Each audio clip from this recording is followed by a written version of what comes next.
নমস্কাৰ বন্ধু বান্ধৱীসকল, স্বাগতম জনাইছোঁ সকলোকে জ্ঞান ভঁৰাল ইউটিউব চেনেলটোলৈ।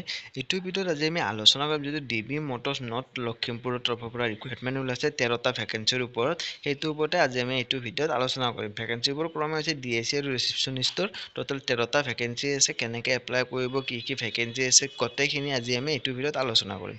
বলক ভিডিঅ'টো আৰম্ভ কৰোঁ। আপোনালোকে স্ক্ৰীনত দেখিব পাইছে DB Motors private limited north Lakhimpur. ইয়াত কোনো ধৰণৰ লিখিত পৰীক্ষা নহয়, ডাইৰেক্টলি ৱাক ইন ইণ্টাৰভিউৰ জৰিয়তে আপোনালোকৰ সিলেকশ্যন কৰা হ'ব। এয়া আপোনালোকে স্ক্ৰীনত দেখিব পাৰিছে। প্ৰথম পোষ্টটো হৈছে ৰিচিপশ্যনিষ্ট। ইয়াতে মেল কেণ্ডিডেট প্ৰিফাৰ্ড বুলি দিয়া আছে আৰু পে দিয়া হ'ব 7,000 with terms and conditions applied. Location হৈছে বিহপুৰীয়া আৰু এডুকেশ্যন কোৱালিফিকেশ্যন ইয়াতে বিচাৰিছে HS পাছ আৰু এক্সপিৰিয়েঞ্চ বিচাৰিছে 1+ year experience in automobile sector. Next vacancy হৈছে এইটো আপোনালোকৰ ইণ্টাৰভিউটো হ'ব 12 মাৰ্চ তাৰিখে দিনৰ 10:30 বজাত। ভেন্যু হৈছে নৰ্থ লখিমপুৰ। আৰু দ্বিতীয় আছে ডিলাৰ চেলছ এক্সিকিউটিভ DAC। সেইটো ভেকেঞ্চি হৈছে টোটেল 12টা আৰু এইটো পে দিয়া হ'ব 12,000 টকা with terms and conditions applied. আৰু লগতে লোকেশ্যন আছে Bihpuria, Silapathar, Majuli, Biswanath Chariali and north Lakhimpur. Qualification বিচাৰিছে HS পাছ আৰু এক্সপিৰিয়েঞ্চ বিচাৰিছে 1+ ইয়াৰ এক্সপিৰিয়েঞ্চ। আৰু এইটোৰ যিটো ইণ্টাৰভিউ আছে, ইণ্টাৰভিউ হ'ব 12 মাৰ্চ 10:30 বজাত।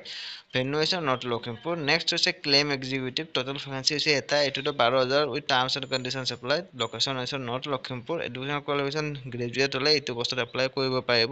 এইটোত এক্সপিৰিয়েঞ্চ বিচাৰিছে good hand on knowledge of Microsoft office and Photoshop, minimum 2+ years experience in automobile sector. এইটোৰ ইণ্টাৰভিউ হৈছে 14 মাৰ্চ তাৰিখে 10:30 বজাত, নৰ্থ লখিমপুৰ ভেন্যু।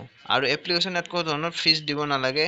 আপোনালোকৰ ফ্ৰী অফ কষ্ট আপোনালোকে ইণ্টাৰভিউ ফেচ কৰিব পাৰিব। যিসকলে ইণ্টাৰেষ্টেড হয় তেওঁলোকে নিজৰ এপ্লিকেশ্যন লগতে যিটো পোষ্টত এপ্লাই কৰিব, সেই এপ্লাই কৰা পোষ্টটোত আপোনালোকৰ নিজৰ বায়'ডাটা কেইখন যিটো ইমেইল এড্ৰেছ দেখিব পাৰিছে, এই ইমেইল এড্ৰেছত এপ্লাই কৰিব লাগিব। আৰু কিবা ডাউট থাকিলে আপোনালোকে কণ্টেক্ট নাম্বাৰ দি আছে, এবাৰ ফোন কৰিও চাই ল'ব পাৰিব, কোনো অসুবিধা নাই। এইখিনি আছিল ভিডিঅ'টো। যদি ভাল পালে চেনেলটো ছাবস্ক্ৰাইব কৰি দিব। ধন্যবাদ।